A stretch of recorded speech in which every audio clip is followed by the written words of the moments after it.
Hey everyone, welcome back to Buick Outdoors. If you're new around here, my name is Sheldon Marion, and today I'm going to show you a very cheap and affordable way that you can make a salt and mineral lick for deer, elk, and moose. Well, here it is, guys. This is basically everything that I use for my mineral setups.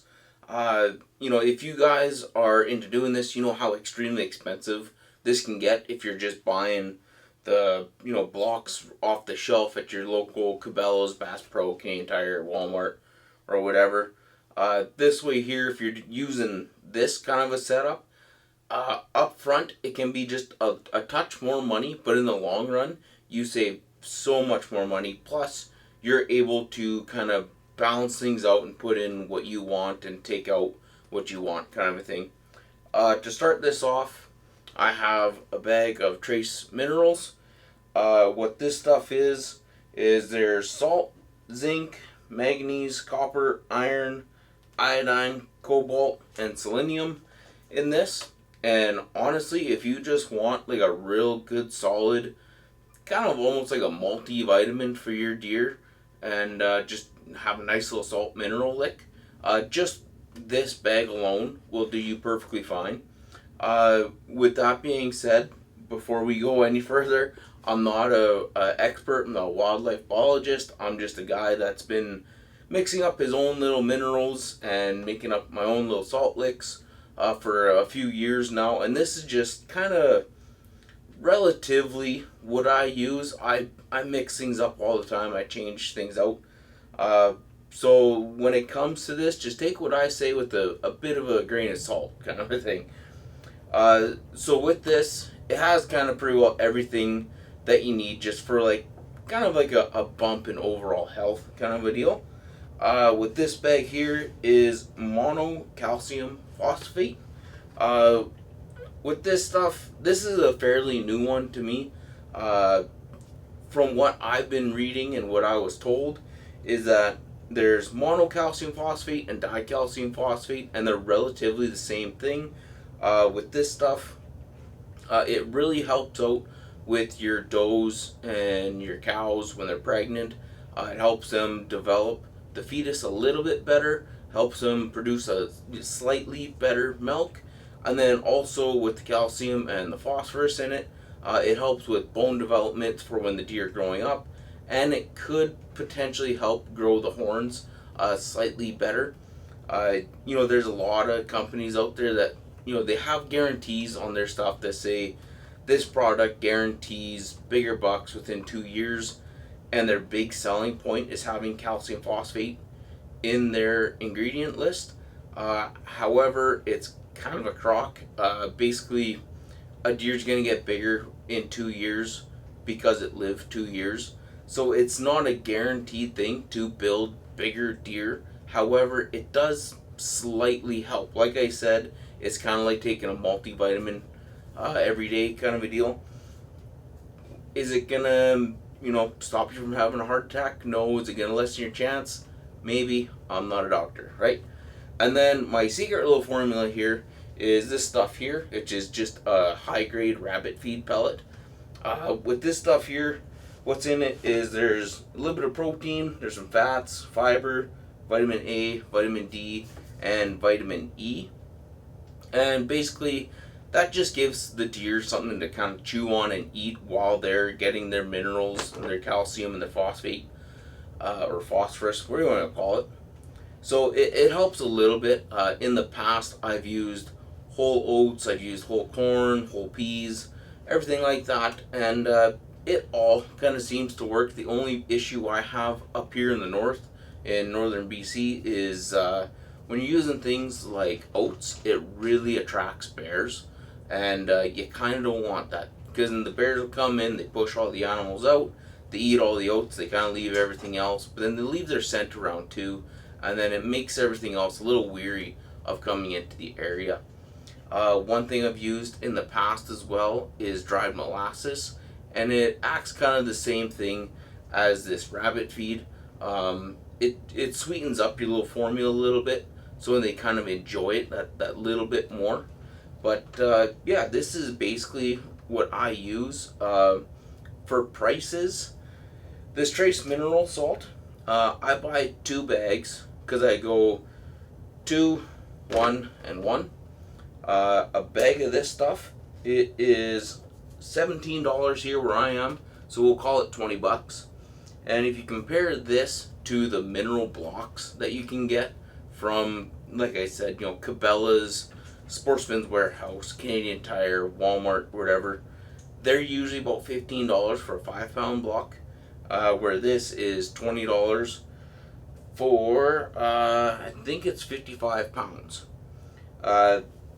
This monocalcium phosphate, it's a bit pricey, and again, you don't exactly need it. I'm just trying it out on this one just to see if it does anything different. We'll see. But anyways, this stuff here, this was a little bit more expensive. This was $65, and I believe this one, it's about 40 pounds. And then the rabbit feed, it was $21. So altogether, with 2 bags of trace mineral, 1 bag of monocalcium phosphate, and 1 bag of rabbit feed, I'm in this for, we'll call it $130. And if I mix it all together in one big barrel, mix it all up, I get roughly 190 pounds of this mineral salt for about $128. So it's about 67 cents per pound of minerals and salts. So in the long run, like I said, it's way more affordable than some of these other things that you can buy. Plus, you get to mix it up and just try different things. A lot of times, you'll see an extremely similar mix for like a deer salt and mineral bag, and then when they have like a salt and mineral attractant, all they do is they add something a little sweet to it. Some people use Kool-Aid, some people use dry molasses like I was talking about earlier, and they all seem to work pretty good. One thing that you do have to keep in mind with this stuff though is your provincial or state regulations. In BC, I'm allowed to use this. In Alberta, I don't believe you can, and then past that, I don't really know, but I also don't live there, I don't hunt there. So, just make sure that before doing this and putting stuff out on the ground, that it's legal. Another thing that you need to keep into consideration, if you're going to be using this stuff, one thing that I've seen was if you're in an area that's prone to CWD or there's a high potential CWD, is don't put this directly on the ground, because supposedly CWD lives directly in the earth itself, like in the dirt. So if you take this, you mix it all up, you make a beautiful batch, the deer love it, they come in, they scratch it all up, and they eat the dirt, and then they get all your minerals and supplements with that. While they're eating that dirt, they're also consuming the CWD. So what I've seen is people tell you to find a rotten stump or cut down a tree and leave a stump that's about 3 feet high, and take your minerals and put it onto the top of that stump, because then as that stump rots and decays, it'll actually absorb all the nutrients and especially the salts. And then when the deer and elk and moose, they come in, instead of eating the dirt, they'll eat the stump itself. So in the risk of you contaminating that ground or spreading CWD is kind of minimized. But again, take that with a grain of salt. I'm not an expert, that's just what I've read. So don't take that to heart. Don't believe it 100% sure.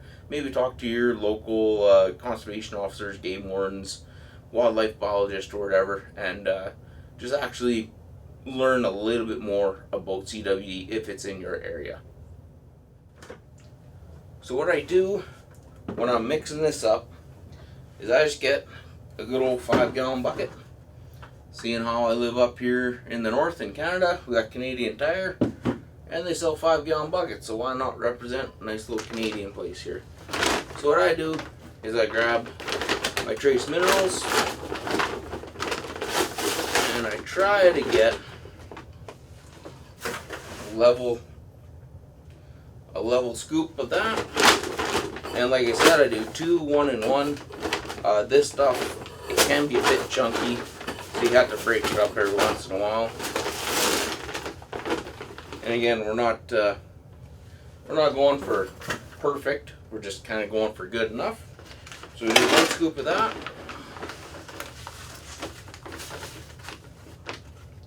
1 scoop of the monocalcium phosphate.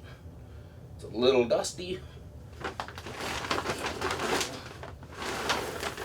And then 1 scoop of our rabbit pellets. Now all I'm going to do here is I'm just going to mix this all up, break up these big chunks, and then I'll just grab a scoop of it once it's all mixed up, and I'll show you just what this stuff looks like. Alrighty guys, so I mixed up our first little batch here. I have to kick on my little tent fan here just to kind of air out the room. It gets a little bit dusty. It's probably best to do this outside, but right now it's pretty cold outside, so I'm doing it in the house.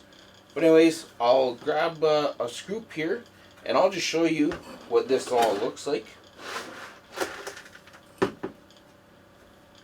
So right there is kind of pretty well our finished product. So you can see all the grains of monocalcium phosphate. That's that gray powder in there. The trace minerals is that orange. And then you can see all the rabbit pellets in there. And basically what I do is I take this little bit step by step.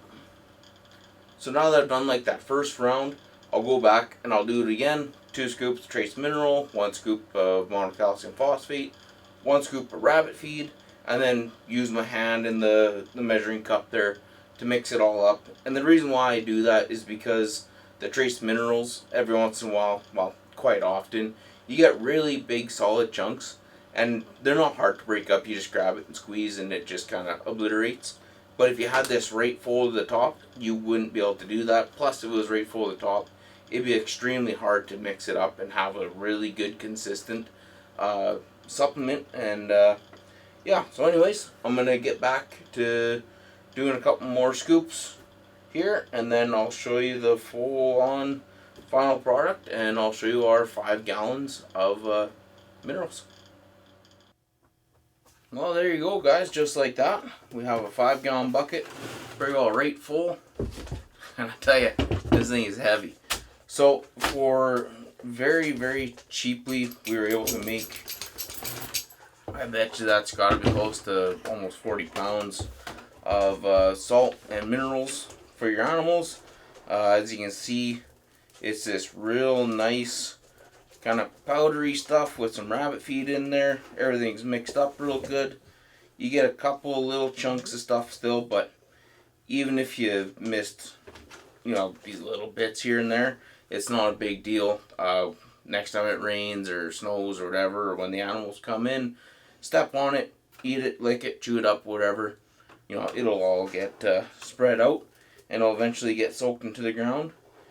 And also, you know, it's a little salty. There's a bit of a bitter taste to it. And if you're worried about me licking this, honestly, if you're not willing to take a lick of this stuff, why would you feed it to your deer? If anything is going to be animal grade, I think it should be human grade first. But anyways, guys, that's how I mix up my minerals for all my deer, elk, and moose in the area. Next thing I'll be doing is I'll be heading out to the woods here in a couple of days once we get a little bit of warm weather, and I'll be finding a spot to set this all up.